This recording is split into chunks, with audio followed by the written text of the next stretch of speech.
It is not Thursday at 9, and you're seeing us on our screens, which generally can only mean one thing, and that is it is an emergency Patterson report on a Tuesday night. Um, if you haven't seen anything on NBC Philly, on MLB Network, on Twitter, Topper, I think overall, unfortunately, is out as manager of the Phils. It was a move that needed to happen. We'll get into why I still think it's an unfortunate move.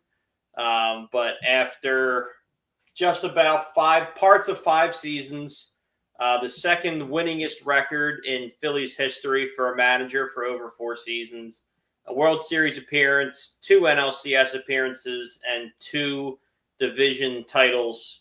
It was not enough for Philly Rob to hang on to the job after a disastrous start to 2026.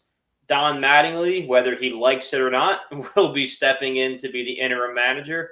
The part of the reason he took the Phillies job was that he felt like Rob was safe ahead of him and he didn't want to manage an MLB team. But life comes at you fast, and he is now the official head man of the Phillies, presumably for the rest of 2026. We'll get into why you can't hire somebody mid-season.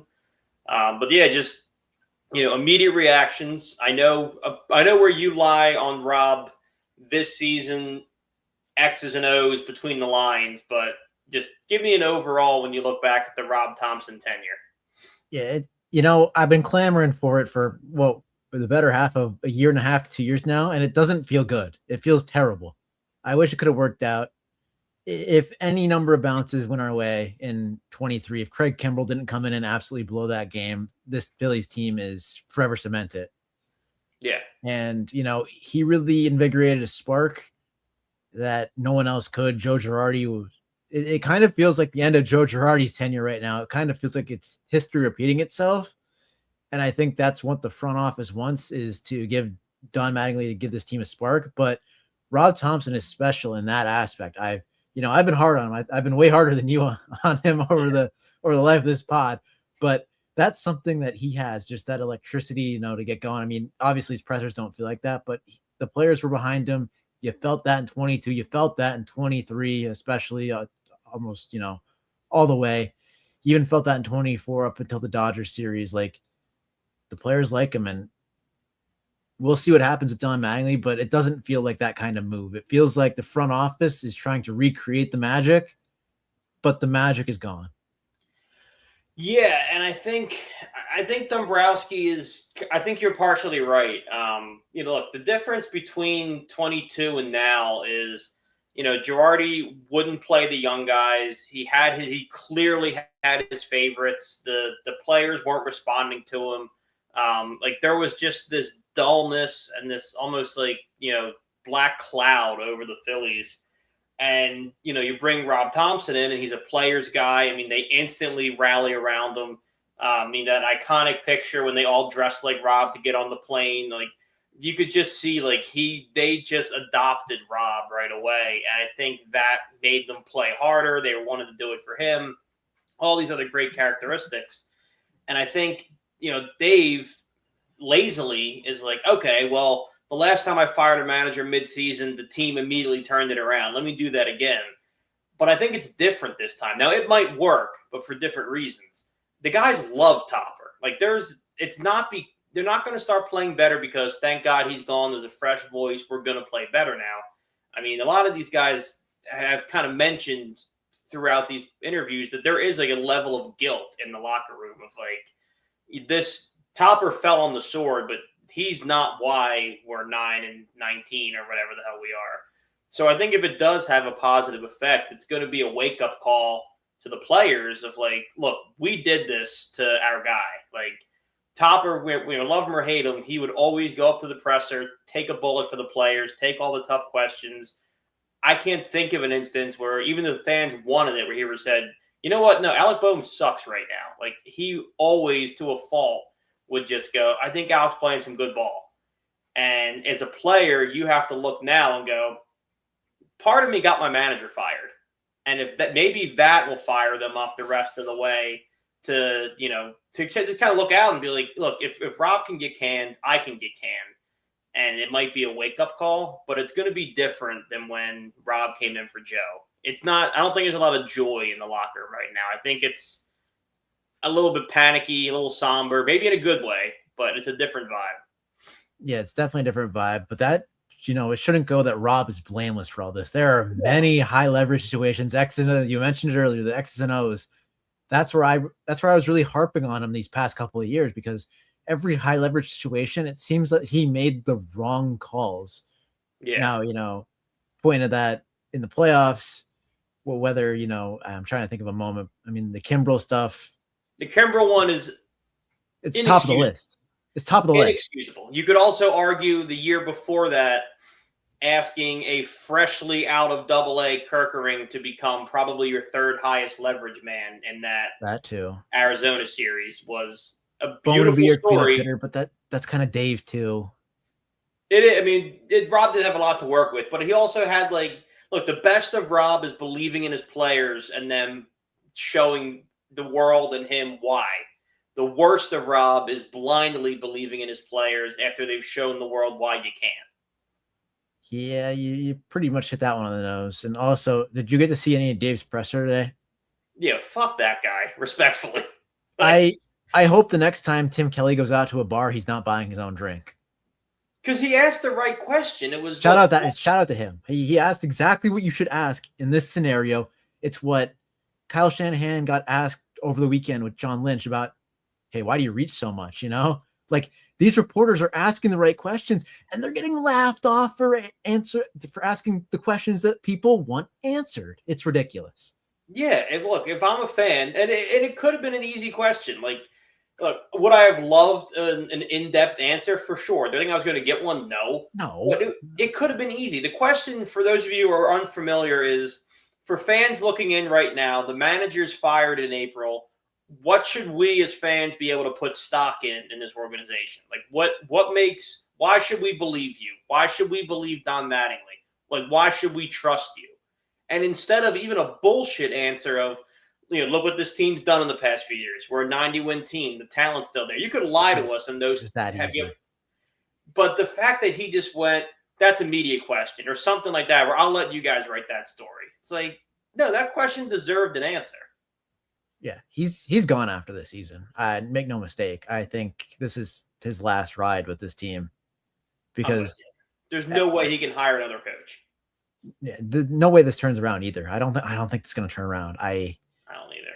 I hope for the best, but Rob fell on the sword for everybody. He fell for Caleb Cotham, who the pitchers have been awful this year. I don't know what happened there. And then Kevin Long. Kevin Long should have been canned a long time ago, especially with the no lefty and BP comments. What are we doing? Oh my God, yeah. You make sure the fridge is stuffed with Uncrustables, but you can't get a left-hander to throw some BP. Come on, man. What are we doing? Well, and every organization has a pitching machine that is now so advanced. You can have pitching machines throw curveballs, all these different pitches. You're telling me that you can't figure out how to make that thing throw as if it's a lefty, that we have to go out and find who do they have doing it? They had somebody who could throw a little bit lefty, throwing 50 at these. He got hurt. Didn't he? Didn't he get hurt? No, the actual lefty bullpen pitcher got hurt, and then they found somebody who could lob lefty. But that's not – it's just I don't know. Dave's just been full of excuses. He's got this arrogance about him of how dare you question my baseball knowledge. He's got Doc Rivers vibes in that regard. Ooh, where he put together one good Red Sox team, and now it's well, how dare you mere mortals question me? Yeah, I gave 32-year-old Aaron Nola $27 million. What of it? Yeah, it's sure you had that one Red Sox team. Sure you had those Tigers teams in the past, but those Tigers teams never got over the hump, just like this Phillies team did. And those Tigers teams were absolutely stacked. So I feel like this is kind of playing out the same way that his Tigers tenure did. He had Miguel Cabrera. He had 4 Cy Young guys in his starting rotation. He had everything over there and couldn't get it over the hump. So it feels very comparable to that. No one ever said Dave wasn't good at collecting stars. And you look at the Phillies. Now, are they all have we hit the cliff? I think you and I think so. But look at the stars that are on this roster, or the previous stars that were on this roster. He put together a star-studded, top-heavy roster. Problem is, small window. These were all 30-plus guys who had to win it right now. Look at those Tiger teams. He loaded it with stars, but then when they didn't get over the hump, how long were the Tigers decimated for after that? Like, It's a while. yeah, I mean, he can The build last few years, like what, 2013 before this current run? Yes. So he'll build you a top-heavy team full of stars, but he has never been able to round out a roster. He never figured out right field. He never figured – pretty much the whole outfield is a question mark, save for Brandon Marsh occasionally. He never figured out third base, never figured out cleanup. Like, he can go sign the big stars. Everybody knew Bryce Harper would be good. Kyle would be good. Trey, we thought Trey would be good. But when it comes to identifying these fringe guys, he's just awful at it. Oh, he's not good. I mean, look at Murakami. Look at what he's doing in Chicago. He's raking. Dave said right there for you. Hey, Dave said, hey, weak market cleanup hitter. Nah. Pass. I got Alec Bohm. Okay, bud. Okay. Yeah, he's statistically been one of the worst hitters in baseball this year. And look, I like I mentioned last week, I get that he has some stuff going on the side, and that stuff would be very distracting to both of us as well, and anyone going through that stuff. So, like I said, it's a little bit different. For the past years, it's like he's still not an ideal cleanup hitter, so it still doesn't excuse Dave's mistake there. Like, no, and like you keep taking, not one single outfield flyer has worked. Whit Merrifield bust. Kepler bust.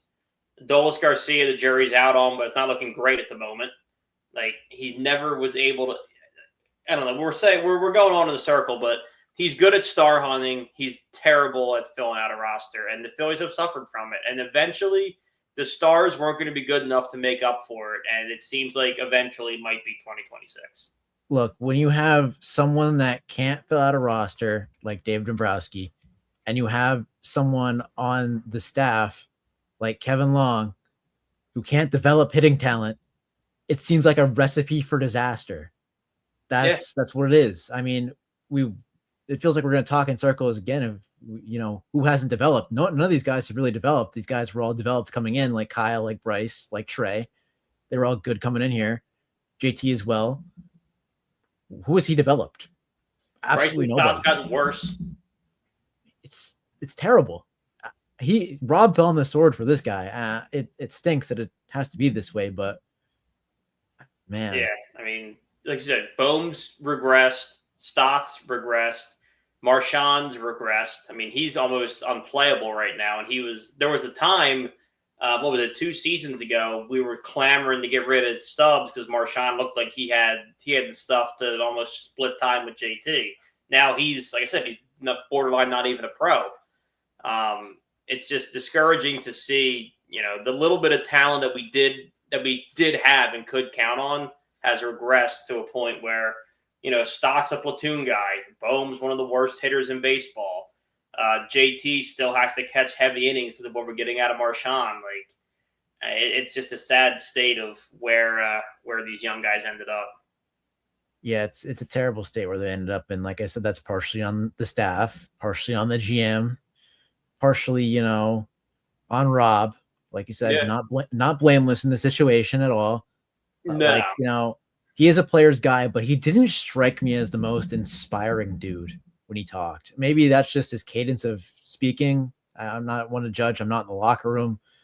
But like, you know what I mean? Like when he talked, it's like, okay, this feels like coach speak and like non-inspiring. Well, that's I gotta find out. I think it's just so difficult, but like, where we're at. I saw a tweet. I forget who tweeted out because I saw it a couple of days ago, and it was like a dude in a suit showing up, and it's like me showing up to the trade deadline for the Johan Durant trade deadline because we're gonna trade him off. Yeah, like that's where we're heading. I can't believe Philly waited so long for an All-Star game, so long for a home run derby. I know. And the team's going to be sellers by then. It's kind of ridiculous. They're just juiceless. Taryn Hatcher tweeted something out that I thought was interesting enough to bring up, and because I've kind of felt the same way you did, and that's kind of where I was starting to get frustrated with Rob. And who's to say if it was the right or the wrong way to handle it? But somebody had commented like, this is why we're frustrated with Rob. Like, I'm tired of being told everything's okay. I'm looking at my screen and I know that it's not. If he had had these conversations with the players, maybe he wouldn't be in this position. And she had replied, Taryn Hatcher used to be a dugout reporter for the Phils, wasn't brought back this year by NBC. But she had kind of addressed how many of those conversations had happened, but Rob didn't feel as though his players would respond to him publicly challenging them. Now, I don't think that's correct. And I think that says something about the players we have here on the Phillies roster, that they're above reproach publicly. I think maybe that's why Dave did it. Maybe. I mean, I think at 9-19, I don't think you get to decide how you're criticized. I mean, Rob's a better person than I, because when I would be taking the questions that he was taking, eventually I would have to say, do you see me out there with a bat? Am I on the mound? Like, what? Realistically, as a manager, his job is X's and O's, matchups, platoons, bullpen, etc. There's not a lot he can do to influence performance. It's strategy is really what we hold Rob accountable for. And, that's why in the playoffs, I'm harder on Rob than I am during the season, because he's not out there hitting 200 for 162 games. Now, game 6 in the playoffs, I don't want to see Craig Kimbrell come in. I don't want to see Ryan Kirkring at 21 get 2 innings. Valid. But the idea that he was the scapegoat for pros making tens to hundreds of millions who aren't able to hit over 220 right now, I think that's where I feel it was a little unfair for him to be the only one to go. Not that he shouldn't have gone, but to be the only one to go. I agree on that much. And shout out Taryn, by the way. That's where it all started to collapse. Just saying. And that and the ghosting in the outfield. Team's haunted. Quite literally. I'm just saying that's where the slippery slope started. I'm just saying. But yeah, you can't influence performance, but it's just so tough, man. Cotham maybe should get leeway here because everything that he's done in the past, but man, it's getting close for him to Kevin Long. I should have said 2 seasons ago. I think we're on that boat. Yeah, Kevin Long should have been canned a while ago. Caleb Cotham, I almost look at it a little bit like he doesn't have quite the cachet of Stout, but last year the O-line was bad, and we were like, Stout gets a mulligan. We'll talk about that next week. I'm willing to give Caleb Cotham a mulligan. Since he's been here, our pitching staff has been near the top of the league. They've been atrocious right now, but he gets a little bit of a breather. Yeah. I'd say, I give him a season, but if it doesn't turn around this season, the pitching's just bad all the way through. I think you got to try something new. Hitting's too far gone. We talked about that already. Mean, see what Charlie Weiss is doing. Maybe he wants to come back and coach again. I'm open to anything at this point. It feels like an honest disaster, but Philly sports is always a weird place because these moves always get so much traction around the league because it's Philly. Obviously, we're one of the louder markets. Yeah, we got loud fans, passionate fans, but none of us wanted to see it end like this. Like we all wanted that 23 ring. It would have meant so much to the city. Would have meant so much to the team, the coaches. Middleton, who shelled out all that money to get the title, he said, "I want it." He would have had it. And now, save for him. I'm talking him in pretense 2023. Thank you very much. I see your side there. I understand. Right now, I understand, and I agree with you. Yeah, I'm agreeing with your body language right now. Yeah. I'm talking back then when they were shelling out everything. Now it's a little different, obviously. Yeah.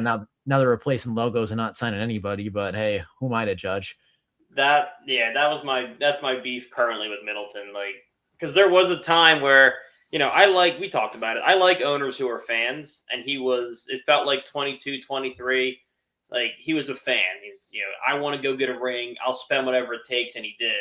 And then you got this year where you're selling off Harry the K's for ghost energy. Then he explains it by saying, look, this is how I pay for players. And then the fans, are sold on the fact that Adolis Garcia is going to fix what we all just watched happen in October. And, overall, I think Middleton's a good owner. We do spend about the fourth highest in all of Major League Baseball. So he has made the money available. Dave has horrendously mismanaged the money. And I kind of get it to a point. Like, I look at it almost as if, like, let's say, like Middleton's, Dave's parent or Dave's dad or something. And he keeps giving him $100 to, keep gas in the tank or whatever else. And then Dave spends 80 on beer and puts $20, in the tank. Are you going to keep giving him more money to screw up? Probably not. If Dave had Howie's track record and he's just hitting and hitting and hitting and hitting, yeah, I'm sure that pocketbook's still pretty wide open. But when he's looking at his roster and he sees what we have tied up in aging stars and, ineffective pitching, why the hell am I going to give you another $100 million to go screw it up? Yeah, it gets to a point where you're like, okay, all good things must come to an end. But in Detroit, Boston felt a little different because they were able to ship out Mookie Betts at the end of that run to the Dodgers. Yeah. But it kind of feels like the end of the Tigers run where Miguel Cabrera and all these guys retire on the team. Mm-hmm. And it feels like really, really bleak. They all have no trade clauses. I don't think Harper's going to want out anytime soon. No. I don't think Trey is. Schwarber might. I think he loves it here, but I think deal's short. If we're not going to contend, I think you're right. I think Schwarber could be talked into contending one more time. I think he's the big one that could ask out. Yeah. I think everyone else is here to the end of their contract / careers. Mm-hmm. I mean, so I'm not going to branch out too crazily. I think Schwarber's the one at this point where it's like, okay, maybe he might ask out because Philly's just a perennial loser for the next 2-3 years.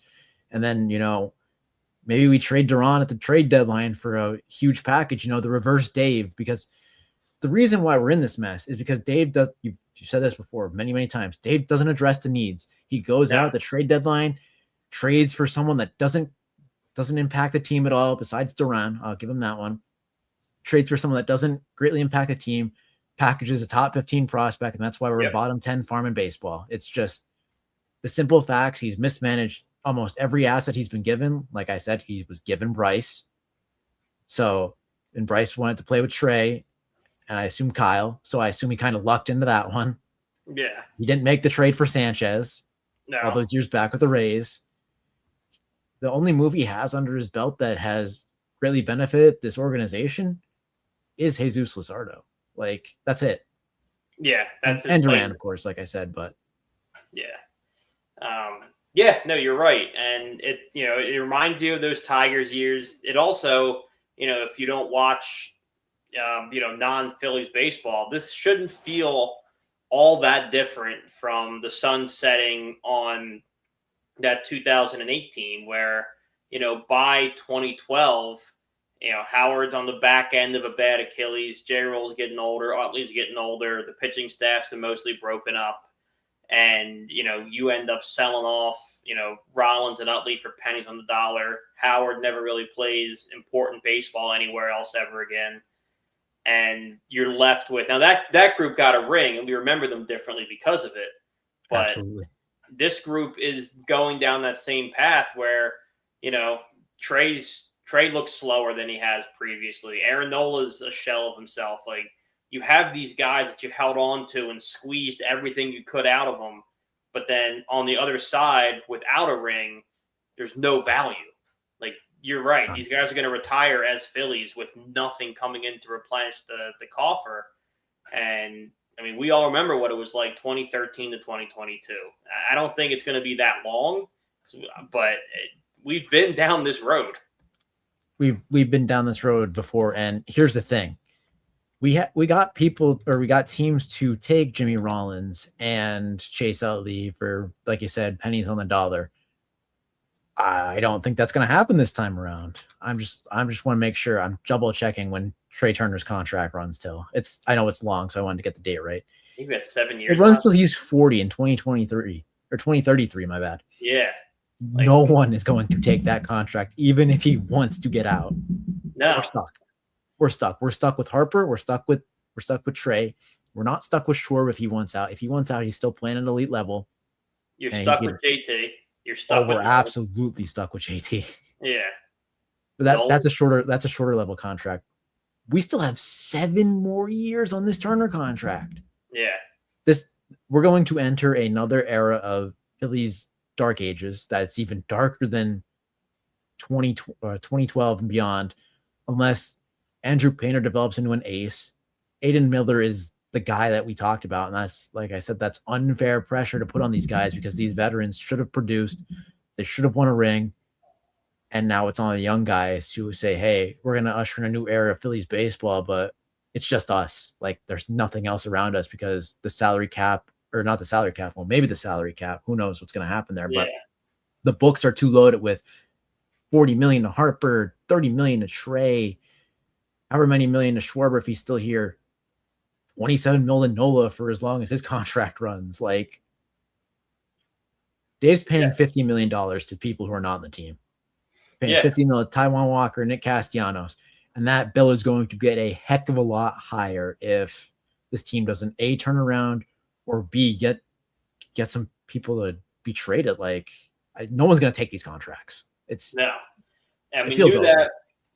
We knew that when we signed them, and the thought for the organization and most of the fans, like, I mean, I knew it was a bad idea, but I just thought if we get a ring, no one's going to care. And that's probably correct because, we've seen it before with 08. And nobody really cared until absolutely not. Like 2014, 15, people were starting to get a little antsy, and then the bill. But that bought them 6 years of goodwill. But now when you look at it, you've regressed every year. There's no ring.